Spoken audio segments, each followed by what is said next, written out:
திமுக ஆட்சியில் பள்ளிகள்ல மாணவர்களுடைய சேர்க்கை என்பது குறைந்திருப்பதாகவும் 5ஆம் வகுப்பு படிக்கக்கூடிய மாணவர் நீங்க தான் கேட்டீங்க கல்வியில சிறந்த மாநாடு போட்டாங்க. எதிர்கட்சி தலைவர் சொல்லியிருக்காரு சார், 5ஆம் வகுப்பு படிக்கக்கூடிய மாணவன் 3ஆம் வகுப்பு பாடத்தை கூட படிக்க முடியாத ஒரு நிலை தமிழகத்துல இருக்கு அப்படின்னு. தொடர்ந்து ஆளுநரும் தமிழகத்துல வந்துட்டு மாணவர்களுடைய கல்வி தரம் அப்படிங்கிறது சரியா இல்ல அப்படிங்கறத ஒரு தொடர்ந்து வலியுறுத்தி வரக்கூடிய. இப்ப நீங்க தங்கச்சி கேட்கிற கேள்வியை நான் ஏற்கிறேன். எதிர்கட்சி தலைவர் சொல்றாருன்றீங்க. எதிர்கட்சி தலைவர் ஆட்சியில எப்படி இருந்தது? இதே குறைய இவங்க சொல்லிட்டு இருந்தாங்க. எதிர்கட்சி தலைவர் ஆட்சியில புதுசா இல்ல, அவர் 4.5 ஆண்டு ஆண்டிருக்காரு. அவர் ஆட்சியில இதே முறைதான் இருந்தது. சொல்லணுங்கிறதுக்காக சொல்லக்கூடாது. கல்வியில் சிறந்த தமிழ்நாடுன்னு மாநாடு போட்டிருக்காங்கன்னு கேட்டீங்கல்ல, இப்ப அவங்கள பார்த்து கேளுங்க.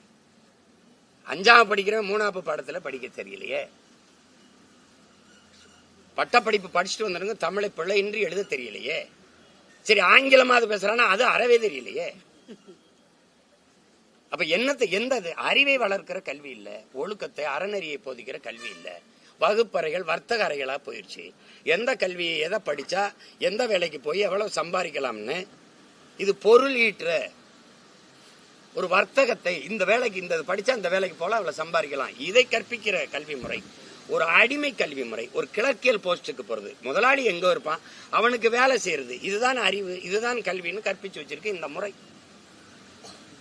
இது அறிவையோ ஒழுக்கத்தையோ நன்னெறியோ போதிக்கிற கல்வி முறை செத்து போச்சு, அது இல்ல. அதனால நீங்க சொல்றது மாதிரி இப்ப அவனுக்கு எதுவுமே தெரியல. இங்கிலீஷ் பேசிட்டா அறிவாளின்னு நினைக்கிறான். அவன் அடுத்தவன் மொழி எனக்கு அப்படி அறிவாகுங்கிற கேள்வி வரல. இங்கிலீஷ் ஒரு லாங்குவேஜ், நாட் அ நாலேஜ், அது அவனுக்கு தெரியல, அது சொல்லிக் கொடுக்கல. ஏன்னா பிரிட்டன்ல பிச்சை எடுக்கிறவன் இங்கிலீஷ்ல தான் பிச்சை எடுப்பான். பள்ளிக்கூடமே படிக்காதவன் கூட இங்கிலீஷ் பேசுவான், ஏன்னா அவன் தாய்மொழி அதானே. அடுத்தவன் மொழி எனக்கு அறிவுன்னு கற்பிச்சவன் எந்த முட்டாப்பைய, அவன் மொழி எப்படா எனக்கு அறிவாகும்? அது ஒரு மொழி, அது தேவைன்னா எப்ப கற்றுக்கலாம், பயன்படுத்திக்கலாம். அதனால நீங்களே கேள்வி கேட்டு நீங்களே பதில் சொல்லிட்டீங்க. கல்வியில் சிறந்த தமிழ்நாடு எப்படி இருக்குன்னு அதை கேட்கறது இப்ப நாங்க கேட்கலாம். எதிர்கட்சி தலைவர் கேட்கறா உங்க ஆட்சியில் எப்படி இருந்துச்சு? இதேதான் இருந்தது. நீங்க ஆட்சியில் இருக்கும்போது இவங்க பேசுனாங்க, இப்ப இவங்க ஆட்சியில் இருக்கும்போது நீங்க பேசுறீங்க. அததான் பட்டிமன்றம்னு. திமுக அதிமுகவை எதிர்க்கிற அளவுக்கு நாம் தமிழரும் தாவேகாவும் பெரிய கட்சிகள் இல்ல. திமுகவோட செயல்பாடுகளை விமர்சனம் செய்யறதுனால RSS ஓட கைக்கூலிகளா நாம் தமிழர் செயல்படுதுன்னு திருமாவளவன் பேசியிருக்கிறார். திமுகவை விமர்சிச்சாவே RSS கைக்கூலின்னா RSS திமுக தான். இது எப்படி சொல்றது? பிஜேபிக்கும் திமுகவுக்கும் கொள்கை வேறுபாடு என்ன? நான் தான் ஓடி ஓடி போய் ஐயா மோடி போய் பார்த்து வரேன். 3 முறை நிதி ஆயோக்கு வர முடியாது. ஈடி இந்தா ஓடி வாரேன் மோடி அப்படின்னு போனது நானா வர. பக்கத்துல ஐயா சந்திரபாபு நாயுடு வச்சுக்கிட்டு அப்படி இப்படி கையை பிடிச்சி பேசிட்டு இருந்தது யாரு? தங்கச்சி, நான் கேட்கறதுக்கு பதில் சொல்றேன். ஐயா இலகணேசன் இறந்துட்டாரு. அவர் யாரு? பிஜேபியில RSS உறுப்பினர், மூத்த உறுப்பினர், பிஜேபியில ஒரு பெரிய தலைவர். அவர் நாடாளுமன்ற உறுப்பினரா தேர்வு செய்யப்பட்ட மாநிலங்கள உறுப்பினரா, நாகாலாந்துக்கு ஆளுநரா இருந்தவர். அவர் இறந்துட்டார். இறந்தா அவர் எந்த கட்சி? பாரதிய ஜனதா. அதுக்கு மாலை வச்சு வணக்கம் செலுத்தணும். இங்கே இந்த மாநிலத்தில் ஒரு தலைவர் இருக்காரா இல்லையா, மாமா நயனார் நாகேந்திரன், அவர்கிட்ட கொடுத்து மோடி என்ன சொல்லியிருக்கணும்? ஐயா மோடி பிரதமர், என் சார்பான வணக்கத்தை மலர்மலை வச்சு நீங்க செஞ்சிருங்க, அது அவருக்கு. இல்ல ஆளுநர் RN ரவி அவங்க ஆளு வச்சிரு. இல்ல தம்பி எல் முருகன், இந்த முருகா வணக்கத்தை வச்சிரு.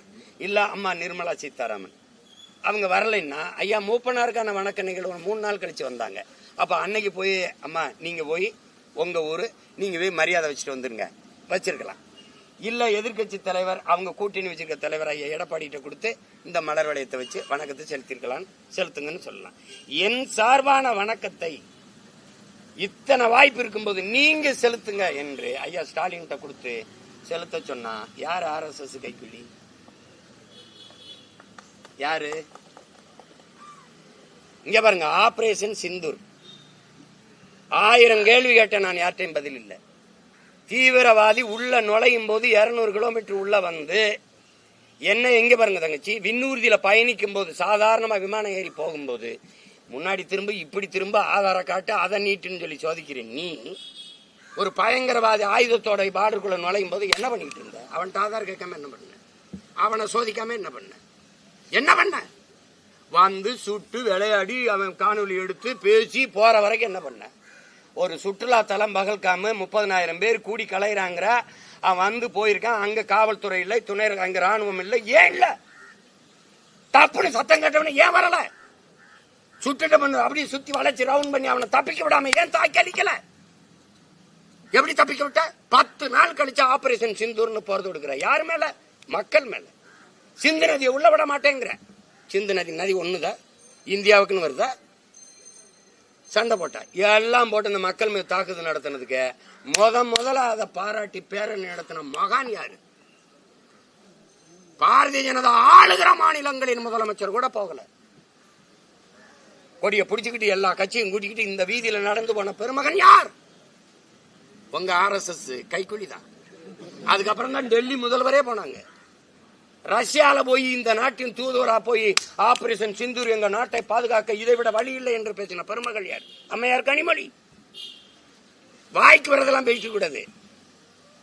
உன்னை எதிர்த்து பேசினா எந்த கருத்துல எதிர்த்து பேசணுமா பதில் தான் சொல்லணும். RSS கைக்கூலி. விஜய் எதிர்த்து பேசினா திமுக கைக்கூலி, திமுக எதிர்த்து பார்த்தா RSS கைக்கூலி. உங்களை போலிக்காம எங்க பாரு சேட்டை தானே. அதெல்லாம் கேட்கிற கேள்விக்கு பதில் சொல்ல ஆண்மை இருந்தா, வலு இருந்தா, கருத்தியல் வலிமையானவன் தான் தர்க்கம் செய்யி.